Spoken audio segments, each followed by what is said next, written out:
नमस्कार बंधुरा आमी चले एसेছি मांटी किचेन ब्लगे। आज तुम्हादेर संगे एक रेसिपि शेयर करছি, सेटी হচ্ছে কাঁচা আমের জেলি বানাবো। সেটি কেমন ভাবে বানাবো সেটি তোমাদেরকে এই ভিডিওটাতে পুরোটা দেখিয়ে দেবো। এখানে নিয়েছি আমি 1 কেজি কাঁচা আম, ধুয়ে পরে রাখা আছে। সেই আমের খোসা ছাড়িয়ে আমটাকে রেতনিতে করে ঘষে তারপরে চাপাবো। আমটা একটু হলুদ হলুদ ভাব এসেছে, বেশ এই জেলিটা আরো ভালো হবে। চিনির পরিমাণটা বরঞ্চ একটু কম লাগবে, তবে এখানে যেহেতু আমি 1 কেজি কাঁচা আম নিয়েছি 500 গ্রাম চিনি দেবো। আমের রেতিতে করে ঘষে ঘষে নিচ্ছি। বন্ধুরা দেখতেই পাচ্ছ তোমরা, এই যে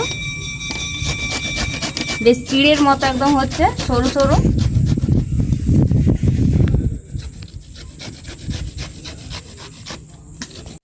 আমটা ঘষে আমি এটা রেডি করে দিলাম, রেতিতে করে ঘষে নিলাম পুরো 1 কেজি আমটা। এবারে এটার মধ্যে আমি একটু লবণ দিয়ে দিচ্ছি। 1 চামচ দিলাম, 2 চামচ, 3 চামচ। পুরো এটা আমি মেখে নেব।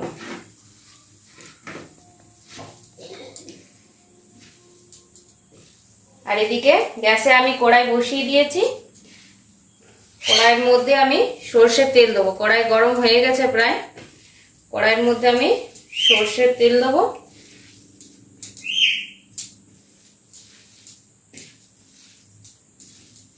এটা অল্প সময়ের মধ্যে হবে, কিন্তু খুব টেস্টি। বেশি সময় লাগবে না এটা বানাতে।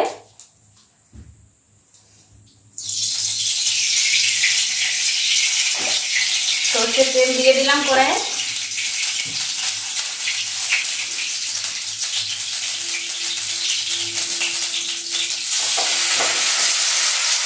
এটা আমি আমটা দিয়ে দিচ্ছি। বাড়িতে যদি ভিনিগার থাকে তাহলে এটাতে একটু যদি ভিনিগার দিয়ে দাও 1 চামচ 2 চামচের মতো, তাহলে এটা যদি বলো যে আমি রেখে দেবো বয়ামে ভরে, রয়ে যাবে অনেকদিন। এমনিতেও এটা নষ্ট হবে না, তাও ভিনিগার দিলে জিনিসটা আরো ভালো থাকবে। অল্প পরিমাণে হচ্ছে, এটা খুব জলদি শেষ হয়ে যাবে সবাই মিলে খেতে।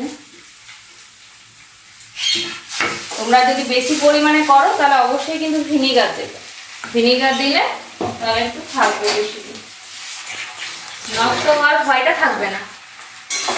আমি এবার এটা নাড়াচাড়া করে নিচ্ছি। আমটার মধ্যে একটু হলুদ বর্ণ চলে এসেছে, সেই জন্য এটা বেশ খেতে একটু আরো মিষ্টি মিষ্টিটা লাগবে। আর যদি বলো একদম পুরো কাঁচা আমে করবো, সেটাও করতে পারো। এটা নাড়াচাড়া করে এটা জলটা একটু মেরে নেবো। তারপরে দেবো আমি 500 গ্রাম চিনি আর একটু স্মেলের জন্য এলাচ গুঁড়ো।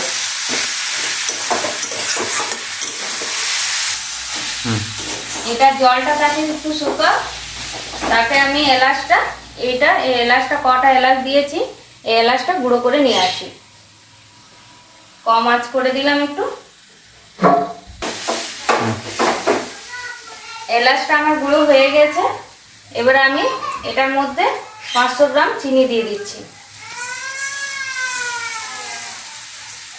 এই জ্যাম জেলি এটা মনে করো রুটির সাথে খেতেও খুব ভালো। যদি বলো রুটির সাথে খাবো তাও ভালো লাগে, কেননা এটা মিষ্টি মিষ্টি টক মিষ্টি, ঝালের কোনো সিন নেই।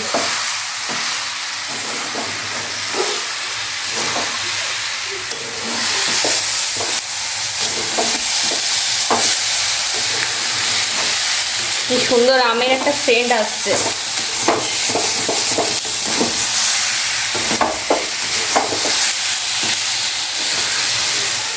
দেখছো বন্ধুরা কত সুন্দর চিনিটা গলে যাচ্ছে, কালারটিও ভালোই আসছে।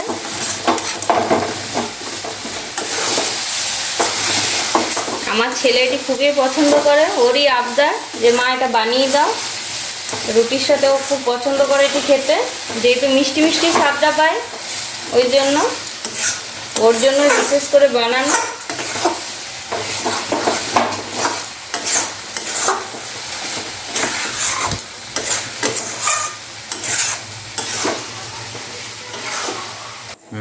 এবারে এটির মধ্যে এলাচ গুঁড়োটা আমি দিয়ে দিচ্ছি।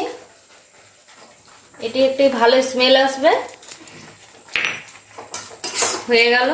এটা বেশিক্ষণ ফোটাবে না, একটু ফোটালেই হবে। বেশিক্ষণ হয়ে গেলে একটু চিটচিট ভাব চলে এসছে, ব্যাস এটা অফ করে দেবে। এই রেসিপি আমার এখানে কমপ্লিট। এটা এবারে একটা পাত্রে ঢেলে দিচ্ছি, যেহেতু এটা আমার কমপ্লিট হয়ে গেল। এটা এবারে ঠান্ডা হয়ে যায়, তারপরে একটা বয়ামে ভরে দেবো। দেখো বন্ধুরা কত সুন্দর হয়েছে।